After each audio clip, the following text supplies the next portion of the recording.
복도에 내던져진 이탈리아제 가죽 소파 위로 뽀얀 먼지가 내려앉습니다. 한때는 누군가의 허영심을 가득 채웠을 그 비싼 가구가 지금은 그저 길을 막는 거추장스러운 쓰레기 더미일 뿐이죠. 이게 지금 무슨 짓이야? 새언니, 미쳤어? 당장 이거 안 치워? 앙칼진 비면이 아파트 복도를 울립니다. 고급스러운 실크 원피스를 차려입은 해리가 얼굴이 벌겋게 달아오른 채 소리를 지르고 있죠. 그 옆에서 넋이 나간 표정으로 주저앉아 있는 시어머니. 저 사람의 발치에는 채 뜯지도 못한 명품 구두 상자들이 굴러다닙니다. 저는 그 아수라장 한복판에 서서 천천히 고개를 들어 그들을 내려다봤어요. 심장이 뛰지도 손이 떨리지도 않더군요. 오히려 아주 오랜만에 폐부 깊숙이 맑은 공기가 들어오는 기분이었죠. 미친 건 내가 아니라 남의 돈으로 신분 세탁하려던 너희들이지. 제 목소리는 낮고 건조했어요. 하지만 그 어떤 고함보다 차갑게 그들의 가슴에 박혔을 겁니다. 이 모든 지옥의 시작은, 아니, 제 처절했던 헌신의 시작은 10년 전 그 좁고 습한 시장 골목에서부터였어요.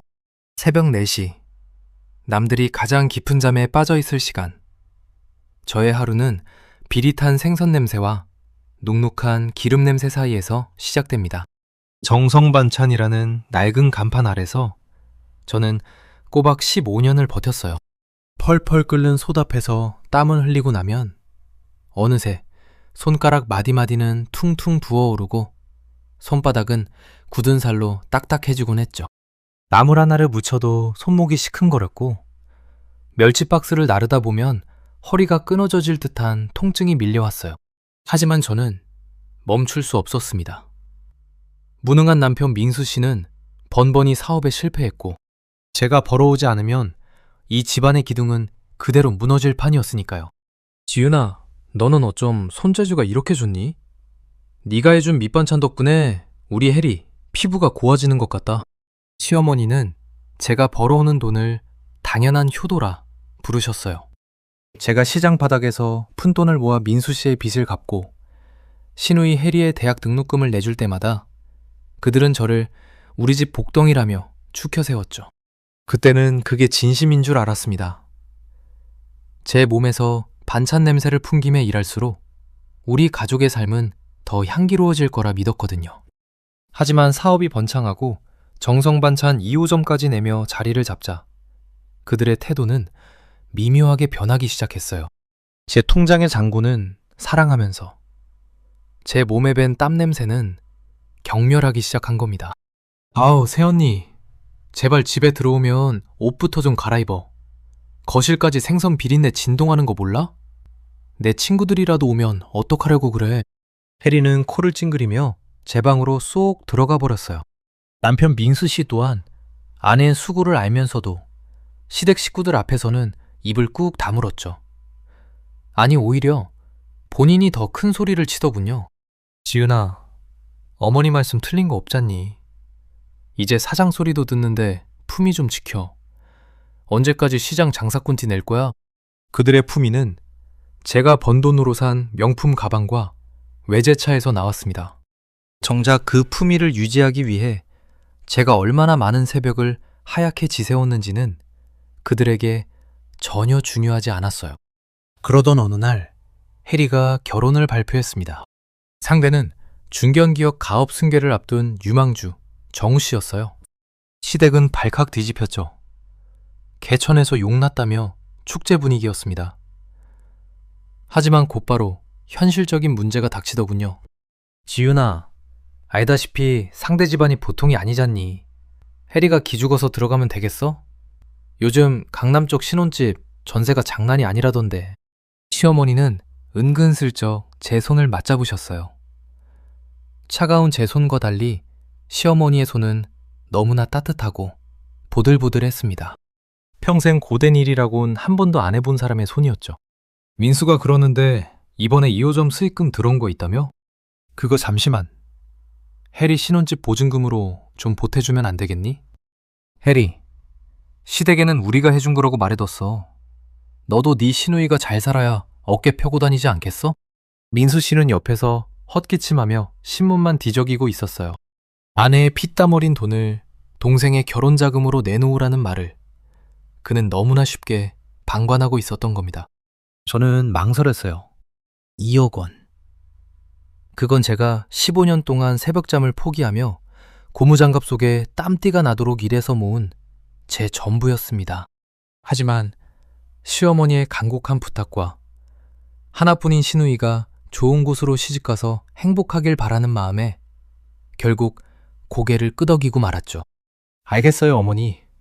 제가 보증금 2억 원 출자할게요. 대신 계약은 확실히 제 명의로 할 거고 나중에 돌려받는 걸로 약속해 주세요. 그때까지만 해도 저는 몰랐습니다. 제가 건넨 그 2억 원이 훗날 저를 향한 날카로운 칼날이 되어 돌아올 줄은요. 그리고 그들이 제 땀 냄새를 얼마나 역겨워하고 있었는지 그 처참한 민낯을 보게 될 날이 얼마 남지 않았다는 사실을 말입니다. 보증금 2억 원이 이체된 바로 다음 날부터 제 휴대전화는 쉴 새 없이 울리기 시작했어요. 결제 완료. 1,500만 원. 백화점 명품관 결제 완료. 2,300만 원. 수입가전 전문점. 결혼 준비에 필요할 거라며 건네준 제 신용카드가 마치 해리의 전리품이라도 된 것 같았죠. 하루가 멀게 찍히는 결제 내역을 보며 한숨이 나왔지만 평생 한 번뿐인 결혼이니 좋게 넘어가자고 스스로를 다독였습니다. 하지만 그들의 허영심은 제 지갑을 여는 것으로 끝나는 게 아니더군요. 어느 날 오후 가게 안으로 익숙한 하이힐 소리가 또각또각 들려왔습니다. 해리와 시어머니였어요. 양손에 백화점 쇼핑백을 잔뜩 든 채였죠. 어휴, 이게 무슨 냄새야, 엄마. 빨리 나가자. 나 새로 산 실크 블라우스에 참기름 냄새 다 배겠어. 지은아, 너는 환기도 안 시키고 장사하니? 우리 딸 시집가기 전에 피부 관리 받으러 가는 길인데 얼굴만 보고 갈게. 숨 막혀. 해리는 가게 진열장에 놓인 반찬들은 거들떠보지도 않고 손사래를 치며 코를 막았습니다. 시어머니 역시 손수건으로 입을 가린 채 미간을 찌푸렸죠. 저는 기름이 튄 앞치마를 서둘러 벗으며 애써 웃어 보였지만 두 사람은 도망치듯 가게를 빠져나갔습니다. 제가 밤낮 없이 볶고 묻혀낸 그 참기름 냄새가 그들이 입고 있는 명품을 사게 해준 원천인데 말이죠. 그리고 며칠 뒤 드디어 올 것이 왔습니다. 정우 씨네 가족, 그러니까 탄탄한 중견기업 가업을 이어받을 그 대단한 예비 사돈댁을 모시고 신혼집에서 사전 집들이를 한다는 거였죠. 시어머니는 며칠 전부터 들떠서 제게 신신당부를 하셨습니다. 지윤아, 사돈 어른들 입맛이 까다로우시다니까 네가 신경 써서 갈비찜이랑 고급전 좀 넉넉하게 부쳐놔라. 알았지? 저는 또다시 새벽 3시부터 일어나 최고급 한우와 해산물을 다듬었습니다. 하루 종일 불 앞에서 전을 부치고 찜을 끓이느라 온몸이 땀과 기름으로 범벅이 되었죠. 양손 무겁게 음식을 바리바리 싸들고 퇴근길에 시댁으로 향했습니다. 피곤했지만 제가 한 음식으로 사돈댁 길을 살려줄 수 있다면 그걸로 족하다고 생각했어요. 그런데 현관문 비밀번호를 누르려던 순간 안에서 들려오는 날카로운 목소리에 제 손끝이 허공에서 멈추고 말았습니다. 엄마, 새언니한테 그날 꼭 가게에 일 많아서 못 온다고 하라고 해. 절대 오면 안 돼. 당연하지. 우리 딸이 어떤 집안으로 시집을 가는데 사돈댁이 그 반찬가게 며느리 꼴을 보면 얼마나 격떨어지겠니. 안 그래도 그 집안 사람들 눈도 높다던데. 오빠가 새언니한테 똑바로 말해. 눈치 없이 껴들어서 시장 장사꾼 비린내 풍기게 하지 말고, 알았어? 거실에서 들려오는 목소리는 너무나 또렷했습니다. 해리의 짜증 섞인 목소리, 시어머니의 맞장구. 그리고 알았어. 내가 지윤이한테는 그날 바쁘다고 핑계대라고 할 테니까 걱정하지 마. 하여튼 지윤이 걔도 눈치가 없어가지고. 남편 민수 씨의 목소리였습니다. 제 편은 단 한 명도 없었습니다. 그 순간 들고 있던 반찬통들이 천근만근 무겁게 느껴졌습니다. 온종의 불기운을 버텨낸 두 다리에 힘이 풀리더군요. 그들은 제 돈은 달콤하게 빨아먹으면서 정작 제 존재는 격떨어진다며 수치스러워하고 있었던 겁니다. 제가 일부러 현관문을 무겁게 닫는 소리를 내며 들어서자 거실은 찬물을 끼얹은 듯 조용해졌습니다. 소파에 누워 낄낄거리던 해리는 흠칫 놀라며 자세를 고쳐 앉았고 민수 씨는 허둥지둥 텔레비전 채널을 돌렸죠. 왔어? 당신 그게 다 뭐야? 민수 씨가 더듬거리며 다가왔지만 저는 그를 싸늘하게 지나쳐 식탁 위에 무거운 반찬통들을 툭 소리나게 내려놓았습니다. 어머니, 주문하신 음식 다 해왔습니다. 제 목소리는 놀라울 정도로 차분했습니다. 시어머니는 당황한 기색을 애써 감추며 어색하게 웃으시더군요. 그래, 고생했다. 참, 지은아, 이번 집들이 말인데. 네, 어머니, 저 그날 못 가요. 냄새나는 장사꾼이 거기 껴서 아가씨 앞길 막으면 안 되잖아요. 안 그래요? 순간 세 사람의 얼굴이 사색이 되었습니다. 해리는 입을 벌린 채 얼어붙었고 민수 씨는 고개를 푹 숙이더군요. 저는 더 이상 그들에게 상처받은 며느리, 헌신적인 새언니의 표정을 지어주지 않았습니다. 그들의 역겨운 민낯을 확인한 이상 슬퍼할 시간조차 아까웠으니까요. 저는 거실 탁자에 놓여있던 제 신용카드를 말없이 챙겨 들고 차갑게 몸을 돌렸습니다. 제 심장 속에서 아주 조용하고 서늘한 반격의 불길이 타오르기 시작하고 있었죠. 어제 현관문을 닫고 나온 직후부터 제 머릿속은 그 어느 때보다 차갑고 맑게 깨어 있었습니다. 슬픔이나 배신감 같은 감정적인 사치도 부리지 않았죠. 저는 다음 날 아침 아무 일도 없었다는 듯 평소처럼 시댁으로 향했습니다. 내일이 당장 이삿날이었기에 마지막으로 해리의 짐 정리를 도와주겠다는 완벽한 핑계가 있었거든요. 마침 해리는 예비 신랑 정우 씨와 혼수 가구의 배송 일정을 확인한다며 아침 일찍 외출한 상태였고 시어머니 역시 동네 미용실에 머리를 하러 가고 안 계셨습니다. 텅 빈 해리의 방은 온갖 명품 브랜드의 쇼핑백과 새 옷들로 발 디딜 틈이 없더군요. 저는 묵묵히 바닥에 널브러진 상자들을 치우며 책상 서랍을 열었습니다. 그리고 화려한 청첩장 뭉치 아래에서 기어코 보지 말아야 할 것을 발견하고 말았습니다. 제가 며칠 전 부동산에서 받아 시어머니께 잠시 맡겨두었던 신혼집 전세계약서 사본이었습니다. 그런데 평범한 사본이 아니었죠. 계약서의 맨 뒷장, 특약사항란에 누군가 빨간 펜으로 반듯하게 그어놓은 밑줄과 추가 문구가 보였습니다. 특약사항 수정 요청건, 전세보증금 2억 원에 반하는 실거주자인 김혜리 명의의 계좌로 입금하는 것을 원칙으로 한다. 그뿐만이 아니었습니다. 서류 밑에는 제 인감도장 모양을 교묘하게 파낸 가짜 막도장 하나와 명예 변경 절차를 상담한 듯한 법무사 사무실의 명함이 떡하니 놓여 있었습니다. 순간 등줄기를 타고 서늘한 소름이 쫙 끼치더군요. 단순히 제 직업을 부끄러워하고 무시하는 수준이 아니었습니다. 이들은 치밀하게 문서를 위조해 제가 피땀 흘려 모은 돈 2억 원을 통째로 삼킬 작정이었던 겁니다.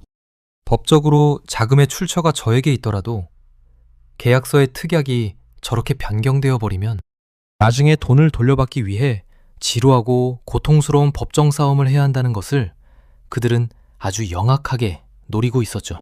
손끝이 차갑게 식어갔지만 손이 떨리거나 눈물이 나지는 않았습니다. 저는 휴대전화를 꺼내 카메라의 무음 모드를 켰습니다.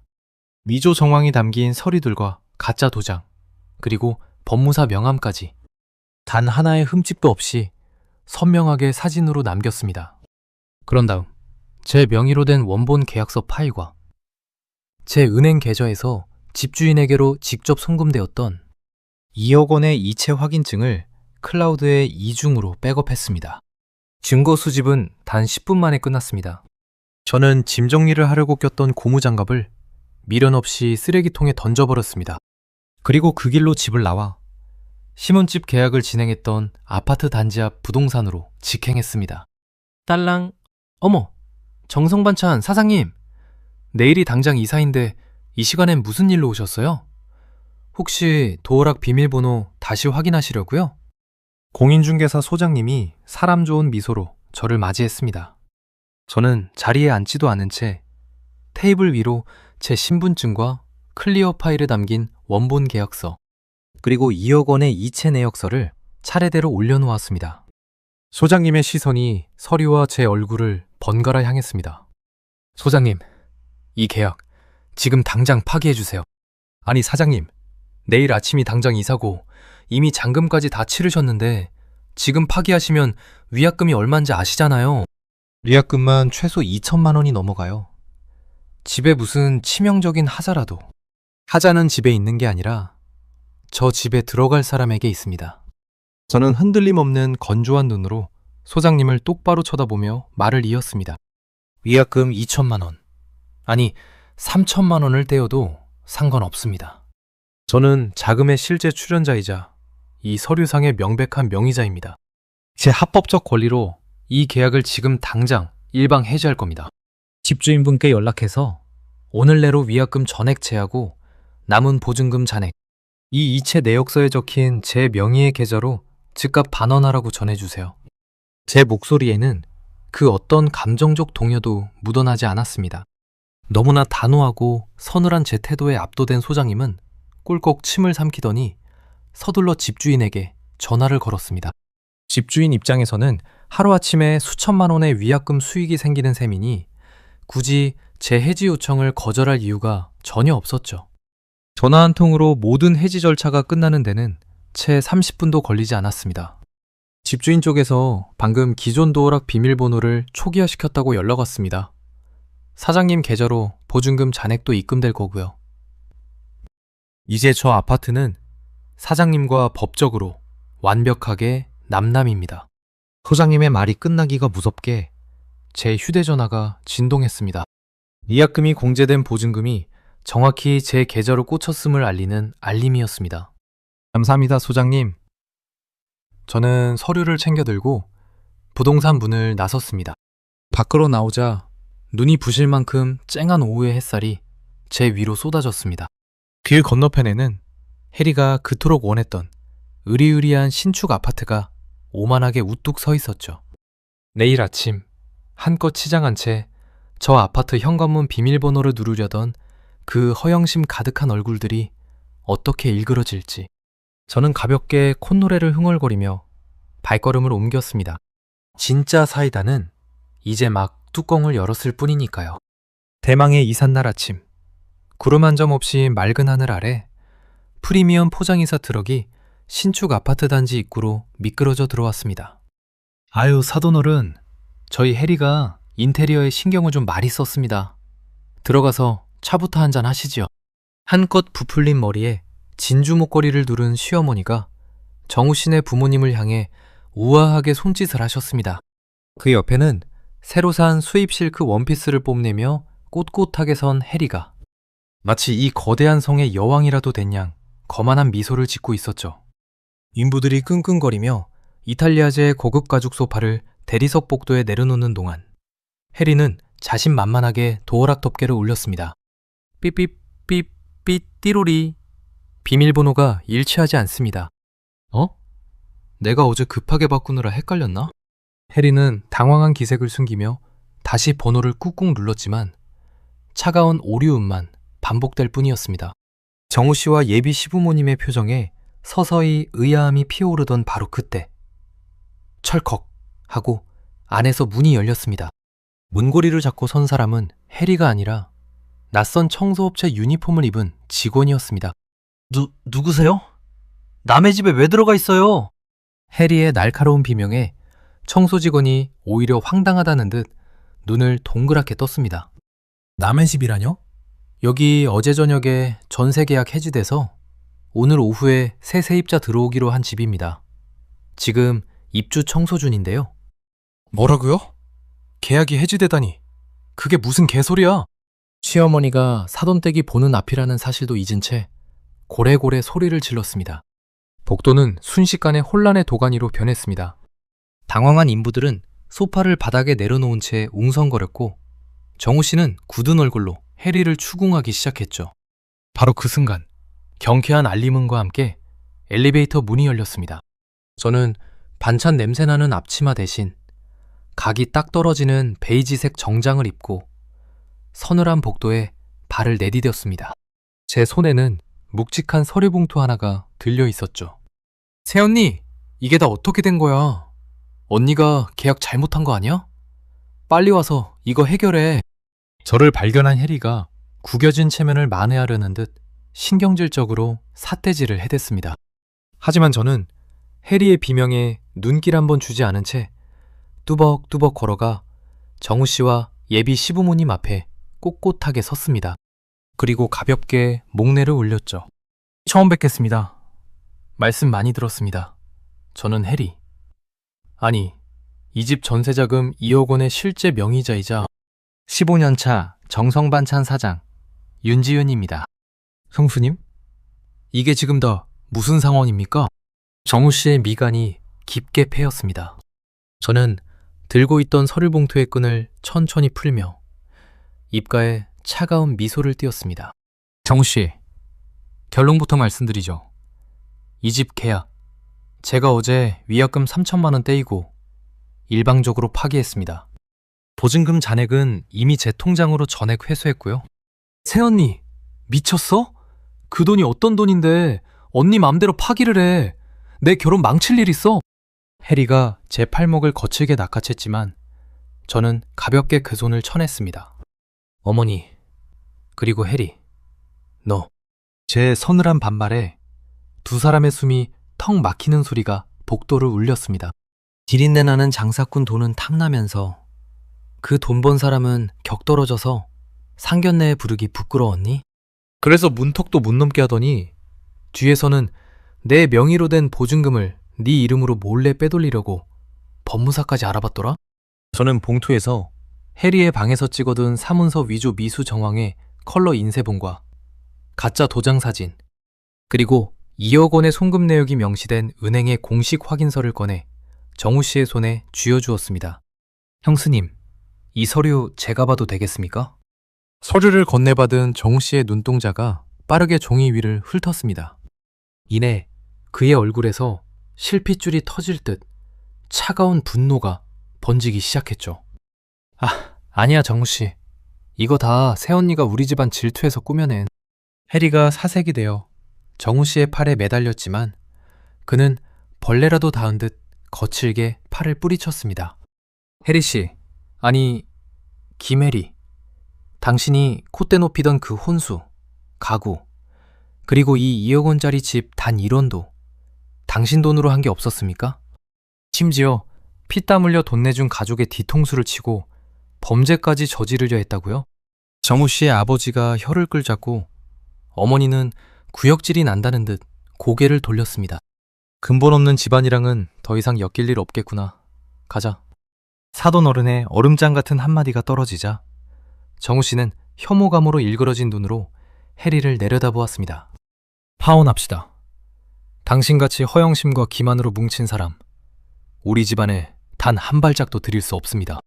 정우 씨, 오빠, 잘못했어. 내가 다 설명할게. 해리가 무릎이 꺾인 채 오열하며 정우 씨의 바지가랑이를 붙잡으려 했지만 그는 가차없이 뒤돌아 엘리베이터에 올랐습니다.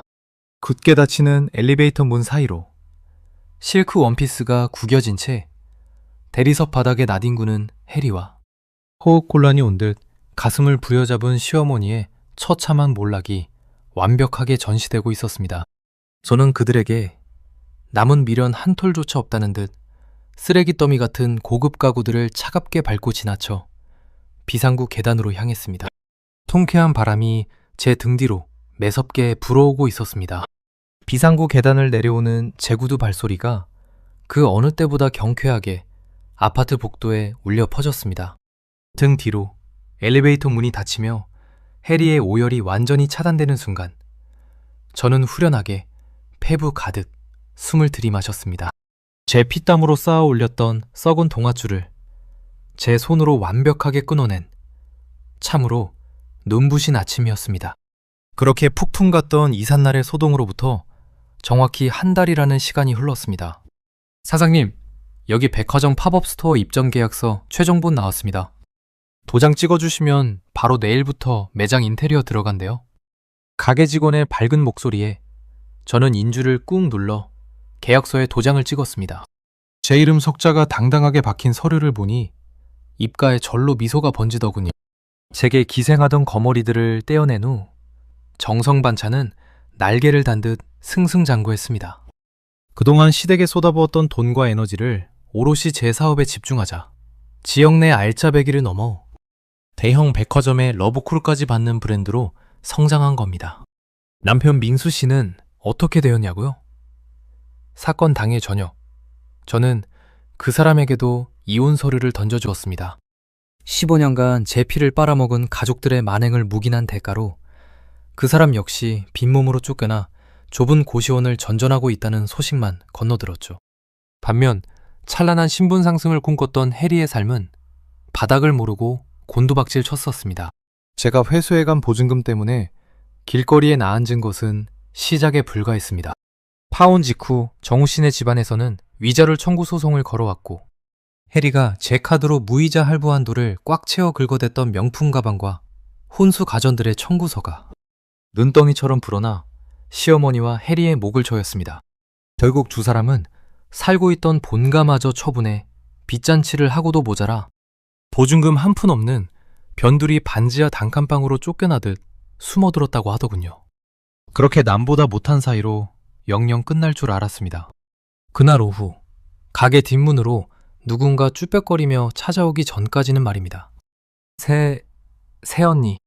음식물 쓰레기통이 놓인 뒷골목. 햇빛조차 제대로 들지 않는 그곳에 서 있는 여자를 보고 저는 하마터면 누구인지 못 알아볼 뻔했습니다.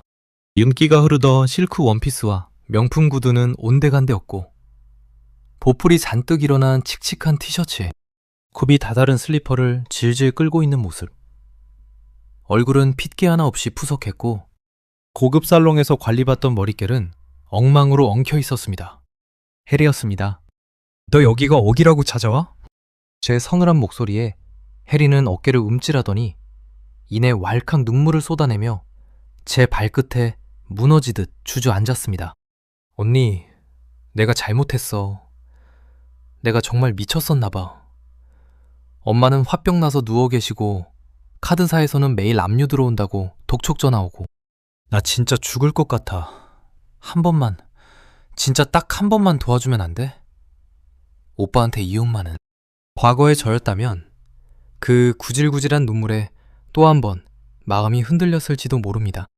하지만 지금 제 눈앞에 엎드린 저 여자는 제 등에 칼을 꽂고 제 피땀을 비린내라 부르며 혐오했던 괴물일 뿐이었습니다.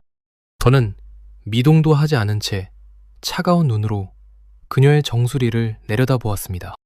네가 죽든 말든 이제 나랑은 상관없는 일이지. 그런데 어쩌나. 네가 그렇게 끔찍하게 싫어하던 비린내 나는 동이라 나한테는 너한테 적선할 동전 한 입도 없는데. 언니, 제발. 나 진짜 밥에 물만 말아먹고 살아. 나 시키는 거 다 할게. 뭐든 시키는 대로 다 할 테니까 나 좀 살려줘.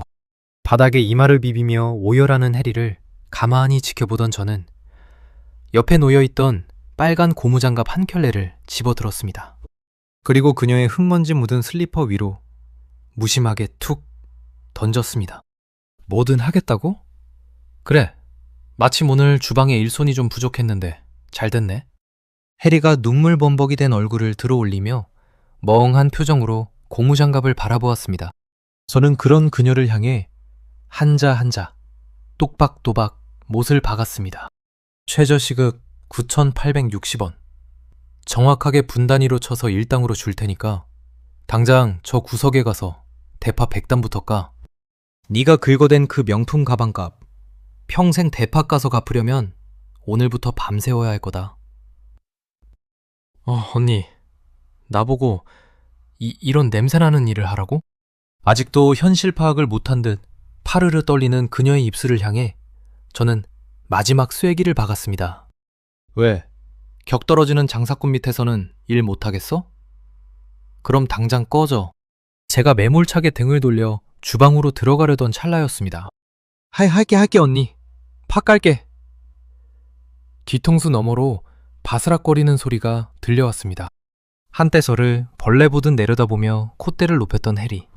그녀가 쭈그려 앉아 덜덜 떨리는 손으로 고무장갑을 끼고 흙투성이 대파를 집어드는 꼴사나운 그림자가 길게 늘어졌습니다. 가게 안으로 들어선 저는 유리창 너머로 눈물 콧물을 훔치며 팔을 까는 해리의 모습을 잠시 응시했습니다.